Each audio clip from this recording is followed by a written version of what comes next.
이번에 에이펙 정상회담을 통해 우리는 분명하게 느꼈습니다.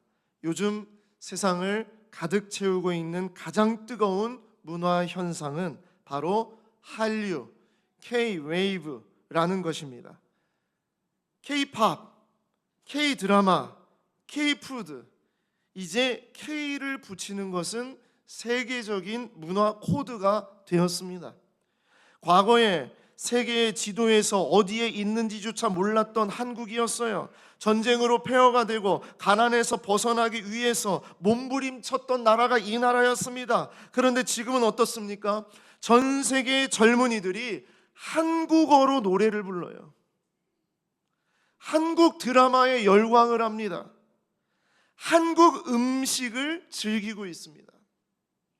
얼마 전에 오셨던 인도의 장성희 선교사님은 콜카타에서 일어나는 한류에 대해서 이렇게 말씀하셨어요. 살면서 이런 일은 처음입니다. 살면서 이런 일은 처음입니다. 엄청난 한류 열풍이 일어나고 있습니다. 한국어를 배우고 한국 문화를 경험하기 위해서 그야말로 엄청난 사람들이 몰려든다는 거예요. 이런 적이 없었어요. 어디에서 왔습니까? 이제는 뭐 사우스 코리아라고 말을 안 하는데요. 그냥 코리아 그러면 다 사우스 코리아인 줄 다 아는 거예요. 며칠 전에 인도에서 오신 캄프 목사님, 인도인 목사님 부부를 만나게 되었습니다. 이분들은 인도의 동북부 아쌈 지역에서 사역하는 분들이에요. 그런데 이 아쌈 지역 여러분 잘 모르시겠죠? 저도 사실은 아직 가보지 못했는데 이 지역이 지금 한류로 완전히 다 뒤집어졌다는 거예요. 동네 아이들이, 꼬마들이 한국 노래를 알고 한국어를 잘하면 인정받는 시대가 되었다는 겁니다. 그래서 저는 목사님 네 분에게 K-푸드를 대접하겠다 하면서 만두 전골을 대접했습니다. 제가 만두 전골을 딱 들으면서 이게 K-푸드입니다 라고 했더니 얼마나 좋아하시는지 땀을 뻘뻘 흘리면서 뭐라고 말씀하시면 배 터지게 잘 드셨다라고 하시는 거예요. 또한 요즘에 김밥 여러분 아십니까? 김밥. 한국 이민자들의 트라우마였던 김밥이 이제는 세계적인 트렌드가 되었어요. 얼마 전에 세계적으로 김밥을 이제 전파한 어떤 이런 일을 하는 사람들이 했던 말이 있습니다. 미국에 이민을 간 가정의 아이들이 어머니가 싸주신 김밥을 가져가면 반 아이들이 그랬다는 거예요. Disgusting and gross. 어떻게 그렇게 역겨운 음식을 먹어? 이랬다는 겁니다. 그러는데요, 지금은요, 미국에 있는 김밥집에 줄을 서서 김밥을 먹습니다. 심지어 김밥을 잘라서 먹지 않고 김밥 한 롤을 한 입에 먹는 그런 대회 뭐 이런 것까지 열리는 상황이 되었습니다.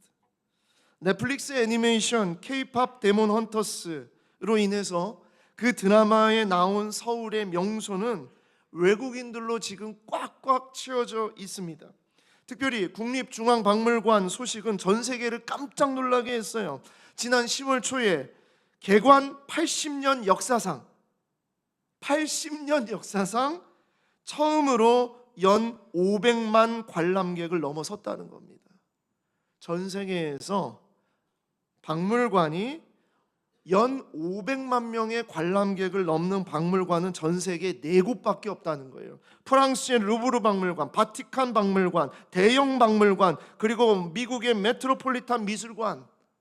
그런데 그 사이에 한국에 있는 국립중앙박물관이 딱 들어가요. 지난 봄에 제가 우리 교육자들, 전임 교육자들과 직원들에게 우리 국립중앙박물관 한번 구경 가자 그랬어요. 지난 봄에. 그래서 솔직히 억지로 제가 데려갔습니다. 그때 표정들이 다 그랬어요.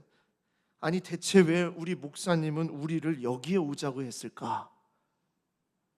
그리고 사실 뭐 금방 돌아보고 뭐 한 1시간 2시간 만에 막 돌아보고 그리고 막 나오면서 자 우리 여기서 사진 한번 찍읍시다. 왜 우리는 여기서 사진을 찍고 있는가? 다 이런 표정이었어요. 그런데 지금은 들어가지도 못합니다. 얼마나 사람이 많은지. 그래서 내년에는 국립중앙박물관이 예약제로 바꾸겠다. 예약을 해야만 들어가게 하겠다라고 지금 그렇게 얘기하고 있죠. 다 이 얘기가 뭡니까? 살다 보니 이런 일이 다 있네. 어떻게 살다 보니 이런 일이 있을 수가 있지? 사실 이 이야기를 드리고 싶었던 거예요. 세상 일은 정말 모르는 일입니다. 정말 진짜 모르는 일이에요. 여러분, 우리 이 옆에 큰 길이 통일로죠. 여러분, 이 길 통일로를 이렇게 가다 보면은 공식적인 표지판에 이 길에 평양이 몇 킬로미터에 있다라는 그런 표지판이 있어요. 평양, 그 다음에 뭐 러시아, 그 다음에 터키, 뭐 이렇게 이런 표지판들이 있어요. 뭐 지금 보면서 아니 참 뭐 저런 표지판을 다 붙였나 웃기고 있네 뭐 이렇게 얘기할 수 있겠잖아요. 그런데 모르는 일이에요. 이제 우리가 내 차를 가지고 유럽까지 갈 수 있는 시대가 올지 안 올지 여러분 그거 진짜 모르는 일입니다. 세상은 바뀌고 사람들은 변해요. 영원할 것 같던 나라가 사라지고 예상치 못한 일들이 새롭게 시작되는 것을 우리는 지금 실제로 경험하고 있는 겁니다. 오늘 본문에 등장하고 있는 이야기가 그렇습니다. 정말 태어나서 단 한 번도 생각하지 못했던, 겪어보지 못했던 기적과 같은 일이 벌어진 거예요. 남유다가 완전히 멸망하고 바벨론의 포로로 잡혀가서 모든 것을 잃고 절망 속에서 살던 이스라엘 백성이 이미 그렇게 산 지가 70년이 지났습니다. 세대가 바뀌었고요. 또 이 포로의 자녀들, 그의 자녀들 이렇게 3대에 이르러서 자녀들이 이제 바벨론이라는 문화에 적응하고 그렇게 살아가고 있었던 시절이었습니다. 그런데 어느 날 그 강력했던 바벨론이 완전하게 무너지는 것을 보게 됐습니다. 그리고 이 바벨론을 무너뜨렸던 강대국 페르시아가 등장하면서 그 페르시아의 첫 번째 왕이었던 고레스라는 왕이 갑자기 이 유대인들을 향해서 이렇게 선포를 하는 겁니다. 너희는 자유다. 너희는 예루살렘으로 돌아가라. 너희는 자유다. 그때 사람들이 뭐라고 얘기했을까요? 살다 보니 별일이 다 있어. 살다 보니 별일이 다 있어. 세상은 이런 일들을 뭐라고 말하냐면 우연히 그렇게 된 거다. 어쩌다 그렇게 된 거다. 역사는 그렇게 이렇게도 되고 저렇게도 되는 것이라고 말할 수밖에 없지만 그런데 오늘 성경 말씀은 우리에게 확실하게 말씀하고 있어요. 우리 하나님께서 상황을 바꾸시고 사람의 마음을 움직이시기 때문이라고 말씀하고 있습니다. 그 일을 하나님이 하시고 하나님이 이루셨다는 거예요. 자, 다 같이 에스라 1장 1절 말씀 다 같이 함께 한 목소리로 읽겠습니다. 시작. 바사왕 고레스 원년에 여호와께서 예레미야의 입을 통하여 하신 말씀을 이루게 하시려고 바사왕 고레스의 마음을 감동시키심에 그가 온 나라에 공포도 하고 조서도 내려 이르되. 아멘. 이것이 역사적으로 그 유명한 고레스 칙령이라고 불리는 바로 그 칙령입니다. 어느 날 갑자기 고레스는 이런 칙령을 내린 거예요. 너희는 자유다. 너희는 너희 고향으로 돌아가라. 그런데요, 이 일을 누가 하셨다고요? 여호와께서. 사람의 역사처럼 보이지만 그 이면에는 언제나 하나님의 섭리와 손길이 있다는 것을 우리에게 말씀하고 있는 겁니다.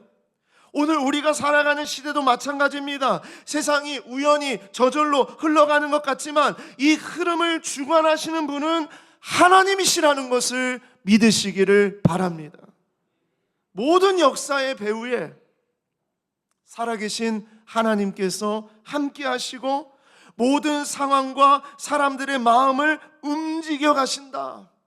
이것이 바로 에스라의 말씀이에요. 에스라를 읽어갈 때에 바로 이 말씀을 읽는 백성들의 가슴 속에 새겨지는 말씀이 바로 이것입니다. 하나님께서 모든 상황과 사람들의 마음을 움직이신다. 자, 우리 하나님은 어떤 하나님인가? 오늘 이야기가 오늘 이 1장 1절부터 나오는 이 말씀 속에 담겨진 우리 하나님은 어떤 하나님이신가? 이것을 붙잡는 오늘 우리가 되기를 원합니다. 첫 번째로 우리 하나님은요, 약속을 이루시는 하나님. 약속을 이루시는 하나님이에요. 우리 하나님은 약속을 선포하시고 약속을 이루시는 하나님이에요. 세계의 모든 역사는 여러분 하나님의 약속대로 이루어져 갑니다. 하나님께서 말씀하신 대로 세계의 역사는 이루어져 갑니다. 여러분 이것을 꼭 기억하셔야 돼요. 에스라 1장 1절 다시 보세요. 바사 왕, 바사는 페르시아를 말합니다. 바사 왕 고레스 원년에, 고레스의 왕이 이제 이 페르시아의 일대 왕으로서 그가 모든 통치를 시작했던 그 해에 여호와께서 예레미야의 입을 통하여 하신 말씀을 이루게 하시려고 바사 왕 고레스의 마음을 감동시키셨다 그랬어요. 고레스의 마음을 움직이게 하신 이유는 뭐예요? 하나님의 약속입니다. 하나님의 약속대로 예레미야의 입으로 하신 말씀을 이루시려고 분명히 이렇게 하셨다라고 말씀하고 있어요. 고레스의 감동은 우연히 어떤 정치적인 그런 계산에 의해서 변화된 것이 아니라 이미 오래전에 주신 하나님의 약속의 성취라는 것을 말씀하고 있는 겁니다. 예레미야 29장 10절 말씀입니다. 여호와께서 이와 같이 말씀하시니라. 바벨론에서 70년이 차면 내가 너희를 돌보고 나의 선한 말을 너희에게 성취하여 너희를 이곳으로 돌아오게 하리라. 이미 오래전에 예레미야를 통해서 주신 이 약속을 하나님께서는 지키시고 반드시 성취하도록 바로 이때에 이 일을 하셨다는 거예요. 남유다의 백성들이, 포로로 끌려간 백성들이 이 바벨론에서, 페르시아에서 이 말씀을 붙잡고 하나님께서 허락하신 70년을 바라보면서 하나님의 약속을 바라보면서 돌아온 백성들이요, 다 돌아온 줄 아세요? 다 안 돌아옵니다. 왜? 오랜 시간이 지났잖아요. 자녀들이 다 자라나고 여기서 뿌리를 내리고 여기서 기업을 이루고 여기서 이제 가정을 이루고 결혼을 하고, 그런데 그 와중에 이 말씀을 붙잡고 소망을 갖고 살아간 자들은 믿음을 가지고 예루살렘으로 다시 돌아옵니다. 이게 에스라의 말씀이에요. 하나님은 하나님의 약속을 절대 잊지 않으신다. 하나님은 약속하신 말씀을 반드시 이루시는 분이시다. 이 마음을 붙잡는 자들은 그 약속의 성취를 반드시 보게 될 줄 믿습니다. 70년의 시간만이 아닙니다. 700년이 흐르고 7000년이 흘러도 셀 수 없는 세대가 바뀌고 몇 번의 제국이 바뀌었어도요, 하나님의 말씀은 단 한 글자도 땅에 떨어지지 않았습니다. 창세기부터 요한계시록에 이르는 이 하나님의 말씀은 단 하나도 땅에 떨어뜨리지 아니하시고 반드시 성취하신다, 이루신다. 때가 되면 반드시 그 말씀을 이루시는 신실하신 하나님. 오늘 우리의 인생도 마찬가지겠죠. 때로는 하나님의 약속이 더디다고 느껴지고 눈앞의 현실이 그 약속과 멀어 보일 때가 있을 겁니다. 하지만 하나님은 모든 시간의 주인이시며 모든 약속의 성취자이심을 믿고 그 믿음을 가지고 살아가는 자들에게 하나님의 약속은 반드시 이루게 하신다. 그러니 오늘도 앞으로도 하나님의 약속을 딱 붙잡으십시오. 세상의 말들이 많습니다. 세상의 시선들이 많습니다. 세상의 자랑들이 많습니다. 세상의 힘이 많습니다. 물질의 힘, 권력의 힘, 수많은 힘들이 자기들이 영원할 것처럼 그렇게 자랑하지만 그것을 붙잡지 마시고 약속을 주시고 약속을 성취하시는 하나님을 붙잡는 여러분과 제가 되기를 소망합니다. 거칠고 모호한 이 세상에서 낙심하지 않을 유일한 그 이유는요, 이 약속을 알고 약속을 믿으며 살아가는 거예요. 여러분, 우리에게 어떤 약속이 있습니까? 여러분이 붙잡는 약속이 뭡니까? 바로 여러분 앞에 놓여져 있는 하나님의 말씀입니다. 이 성경 말씀, 이 하나님의 말씀, 태초부터 지금까지 한 번도 변하지 아니하시고 끝까지 완전하게 이루신 이 말씀을 붙잡고 살아가는 자들이 우리 하나님의 약속의 성취를 바라보게 되는 줄 믿습니다. 나의 길과 믿음 밝히 보여주니 아름답고 귀한 말씀 생명샘이로다.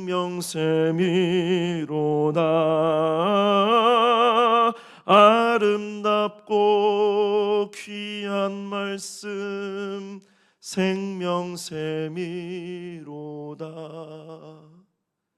우리에게 영원한 생명을 주시는 것은 그 샘물은 세상의 말이 아니다.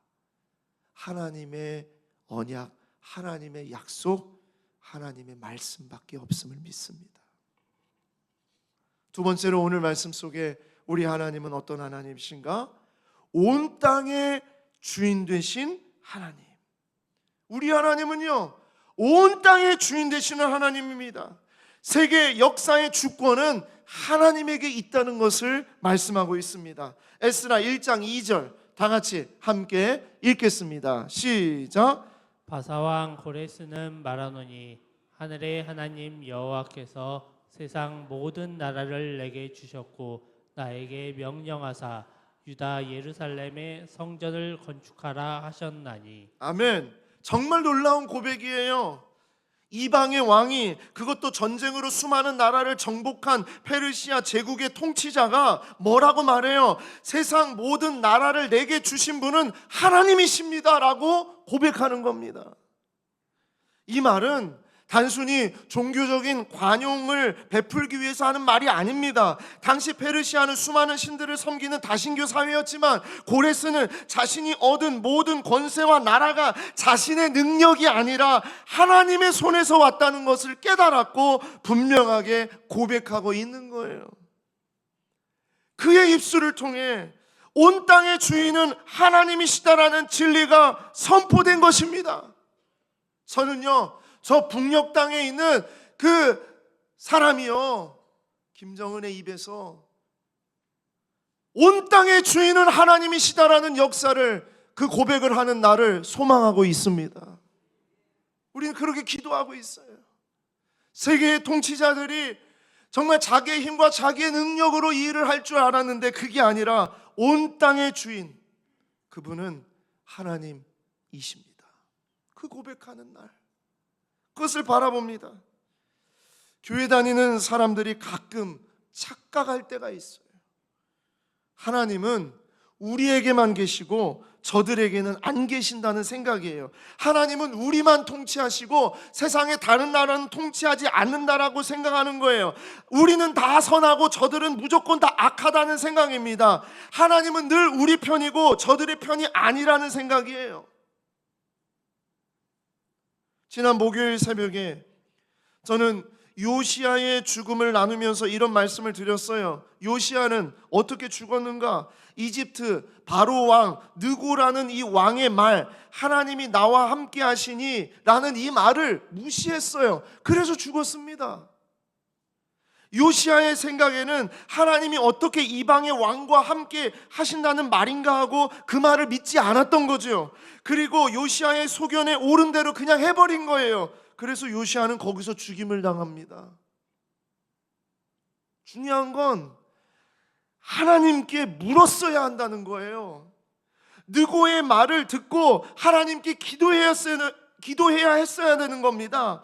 하나님 정말 느고의 마음을 움직여 이 일을 하시는 겁니까? 하나님 그 사람을 통해서 이 일을 하시는 겁니까? 하나님께서 이 일을 통해서 나에게 주시는 음성이 무엇입니까? 그 말씀이 무엇입니까? 그걸 물어보고 하나님의 뜻을 구했어야 돼요. 그런데 요시야는 무시했어요. 하나님이 모든 나라와 모든 민족의 주인이라는 것을 잊어버렸어요. 여러분, 하나님이 내 편인가가 중요하지 않고요, 내가 진짜 하나님의 편인가가 중요합니다. 하나님의 뜻을 묻지 않는 진심과 열심은 그것은 우리에겐 불순종이에요. 정말 우리 명심해야 돼요. 내 진심, 내 열심보다 언제나 하나님의 마음, 하나님의 말씀, 하나님께 순종하는 것이 그것이 먼저라는 것을 꼭 기억해야 됩니다. 우리는 아무리 믿음이 깊고 오랫동안 신앙생활을 해도 하나님의 음성에 귀 기울이는 겸손을 잃어버리면 안 돼요. 하나님은 모든 상황을 통해서 일하시는 분이세요. 하나님은 저 돌멩이 같은 그런 돌들로도 아브라함의 자손이 되게 하실 수 있는 분이세요. 여러분, 우리가 하나님의 말씀에서 멀어질 때 우리는 내 생각이 곧 하나님의 뜻이라고 착각하게 됩니다. 하나님은 모든 나라와 모든 민족, 모든 상황과 모든 사람들의 주권자이십니다. 수많은 제국들이 지나갔어요. 아수르, 바벨론, 페르시아, 알렉산더가 다스렸던 헬라 제국, 그리고 로마 제국, 그리고 지금 우리가 살아가고 있는 이 모든 세상까지요. 여러분, 모든 역사는 분명하게 말하고 있습니다. 모든 역사와 민족의 주권자는 하나님이시다. 하나님은 나라를 세우기도 하시고 패하기도 하시고, 그분의 손이 움직이면 역사가 바뀌는 것을 우리는 보게 되는 것이죠. 국제 정세가 요동치고 세상의 흐름이 빠르게 변해도 세상의 중심은 결코 강대국이 아니라 하나님의 뜻이 이루어지는 곳에 있는 줄 믿습니다. 내 삶의 상황이 불안해 보여도, 세상이 뒤집히는 것 같아도요, 하나님이 여전히 이 땅에, 온 땅의 주인이심을 믿을 때 우리는 두려움 대신 평안과 확신으로 살아갈 수 있습니다. 이 나라와 민족이, 우리의 역사가 그것을 말하고 있지 않습니까?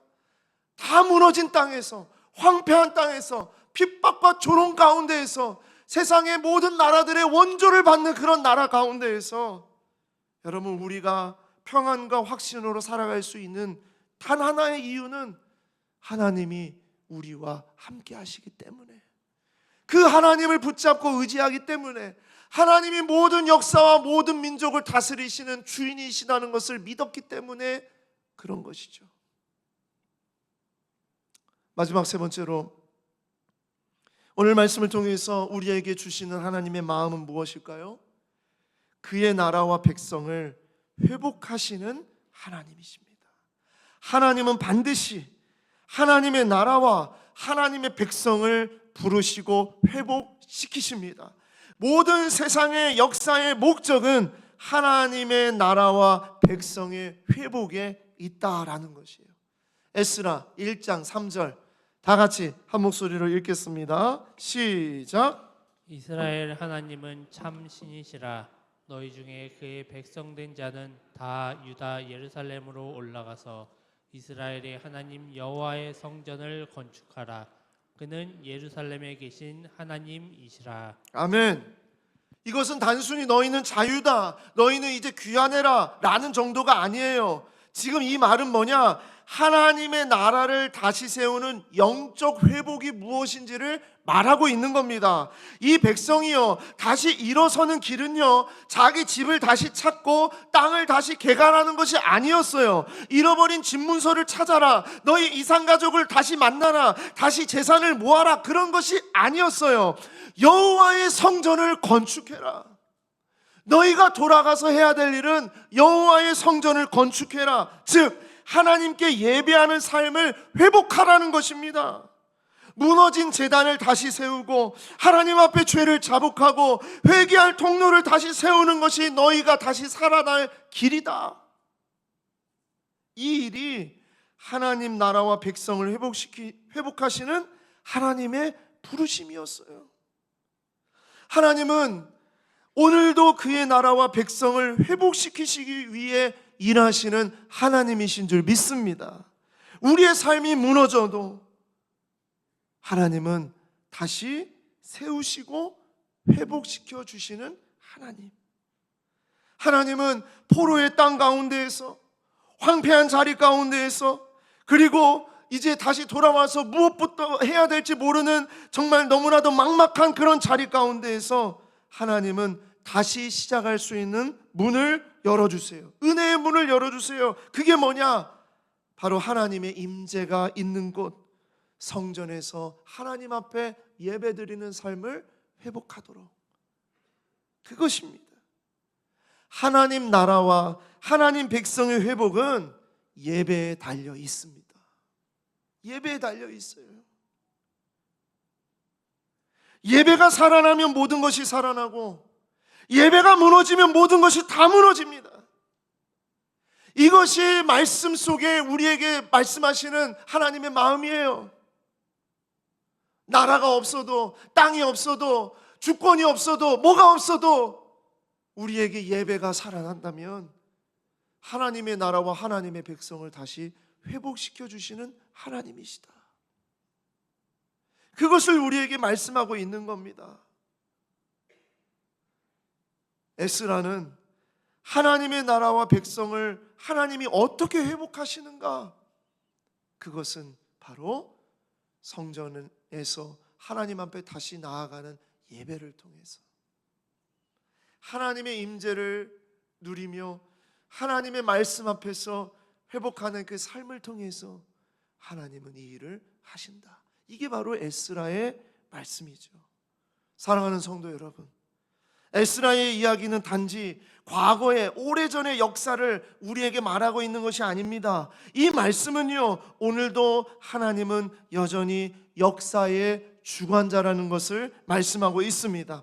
사람은 환경과 어떤 조건에 자꾸 갇혀요. 우리는 그 한계가 늘 있어요. 하지만 하나님은 환경과 모든 조건을 넘어서서 상황을 움직이시고 사람의 마음을 움직이시고 세상의 나라를 움직이시면서 하나님은 일을 하신다는 것입니다.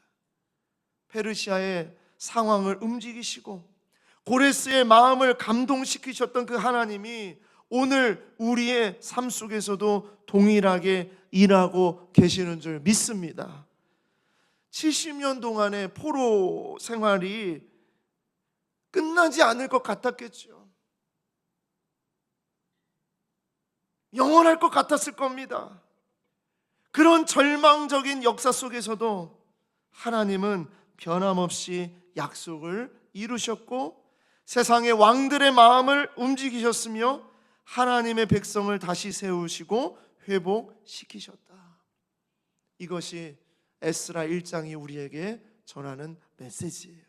그러므로 우리도 절망의 자리에서 믿음으로 일어나시기를 소망합니다. 가정이 무너진 자리가 있을 겁니다. 부부의 관계가 무너지고 자녀와의 관계가 무너진 자리가 있을 겁니다. 또 여러분의 일하는 자리가 무너지고 삶에 지쳐버린 그런 자리가 있을 겁니다. 온 세상이요 다 자기 잘난 맛으로 자기 인간의 권력과 물질의 힘이 최고인 것처럼 그렇게 자랑하는 그런 자리가 있을 겁니다. 그런데 그 가운데서도 하나님은 분명히 말씀하시는 거예요. 내 백성을 다시 세우고 회복시킬 것이다. 여러분, 이것을 절대 잊지 마시기를 바랍니다. 어느 날